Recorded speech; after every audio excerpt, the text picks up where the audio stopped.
Приветствую вас в студии на открытом воздухе. В эфире Ice News и я, ее ведущая Сарглана Неустроева. Сегодня в эфире. 2 кристалла, найденных в алмазе матрешки, оказались первоапрельской шуткой.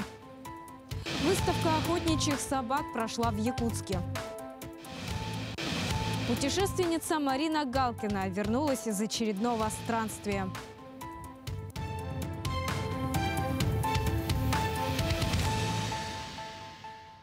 Снизили грузоподъемность на автозимнике через реку Алдан на федеральной дороге Колыма. По информации управления дорог Вилюй, с 1 апреля максимальный вес транспортных средств на ледовой переправе Хандыга-Мегина-Алдан снижен до 30 тонн. Напомним, с 5 апреля грузоподъемность снизят еще на 4 автозимниках республики. На Комсомольской площади столицы сегодня прошла традиционная выставка собак, которая проводится в рамках Дня охотника в Якутии. Своих четвероногих друзей выставили не только жители столицы, но и охотники из районов республики. Всего представлено 5 разновидностей лаек. Самые распространенные породы в нашем регионе – восточно-сибирская, западно-сибирская и аборигенная якутская охотничья лайка. Как отмечают организаторы мероприятия, с каждым годом в Якутии растет число породистых охотничьих собак. Это связано с тем, что якутяне уделяют особое внимание содержанию и разведению породы. В этом году собак будет оценивать эксперт первой категории Александр Попов из Новокузнецка. Я в Якутии впервые. Давно мечтал сюда попасть. Я благодарен, что меня пригласили, оказали мне такое доверие. Потому что много разговоров о якутских собаках ведется. Одно время здесь была подзаброшена работа с охотничьими собаками, регистрация собак, выдача документов. Сейчас это дело все налаживается. Здесь очень красивые собаки породные, есть явные помеси, где-то привезенные издалека. Но это всегда так было. Охотники в поселках, в глухих, для них они не понимают порода. Для них главная лайка. Рабочая, им все равно. Восточница, у тебя рабочая, у меня рабочая, вместе повязали. Так все-таки делать не стоит. Надо придерживаться одна порода и другая порода, чтобы не смешивать. В Якутск вернулась известная путешественница Марина Галкина. На этот раз экстремал побывала в Ивено-Бытантайском районе. Так Марина Галкина совершила поход на лыжах на озеро Джаргалах и преодолела около 150 километров. Там она гостила у семейной пары, а уже в поселке Сакырыр местные жители организовали для путешественницы экскурсии. Также Галкина побывала и на оленеводческой базе. Летом Марина планирует посетить Таймыр и добраться до самой северной части России. Там же можно не только вот таким опытным, как я, там можно ходить на короткие маршруты, можно смотреть быт местных жителей, можно в оленеводческую бригаду поехать. Еще там очень мне показали интересные мастер-классы, там же такие местные мастерицы уникальные. Я много всяких и других сувениров привезла.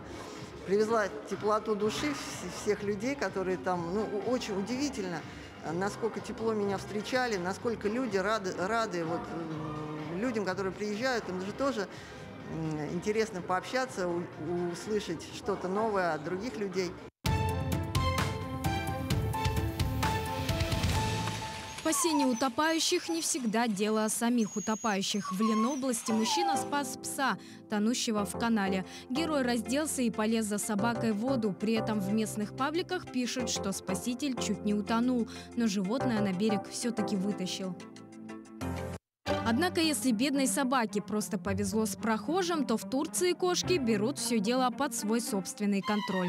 Так уличная кошка принесла своих котят в ветклинику, сотрудники которой раньше ее подкармливали. Как выяснилось позже, у малышей была глазная инфекция. Пушистых вылечили и теперь ищут семейству дом и любящих хозяев.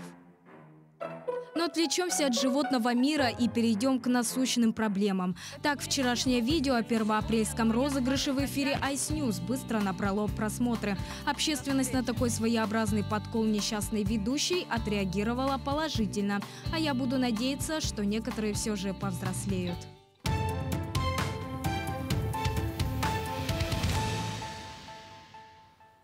А тем временем пресс-служба компании «Алроса» сообщила, что ученые обнаружили еще 2 кристалла внутри алмаза матрешки, найденного на Нюрнбергском ГОКе. Радостную новость тотчас подхватили средства массовой информации, однако оказалось, что статья вышла под хэштегом «1 апреля». Ведутся подсчеты массы вновь обнаруженного алмаза в алмазе матрешки, заключили авторы статьи. Что ж, можно было и догадаться. Вулкан Этна выплеснул в ночное небо фонтаны лавы. На 6-й неделе вулканической активности следующие кадры снял на видео один из очевидцев. Сицилийский вулкан извергается с 16 февраля.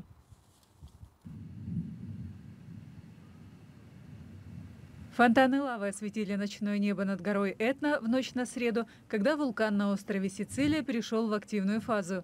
Живущие в непосредственной близости люди делятся в соцсетях захватывающими кадрами.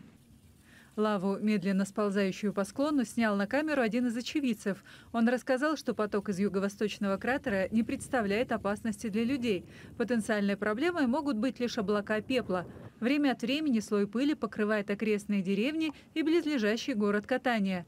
Самый высокий действующий вулкан Европы проснулся 16 февраля и с тех пор время от времени радует местных жителей фантастическими зрелищами.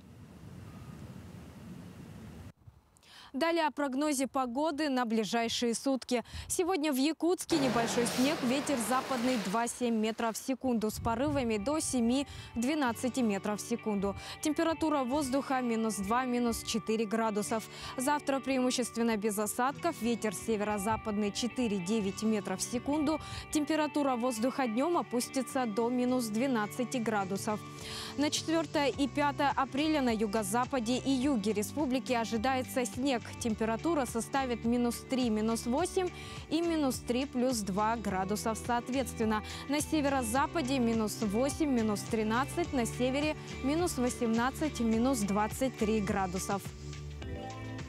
Это были самые апрельские новости к этому часу. Я с вами прощаюсь. До встречи.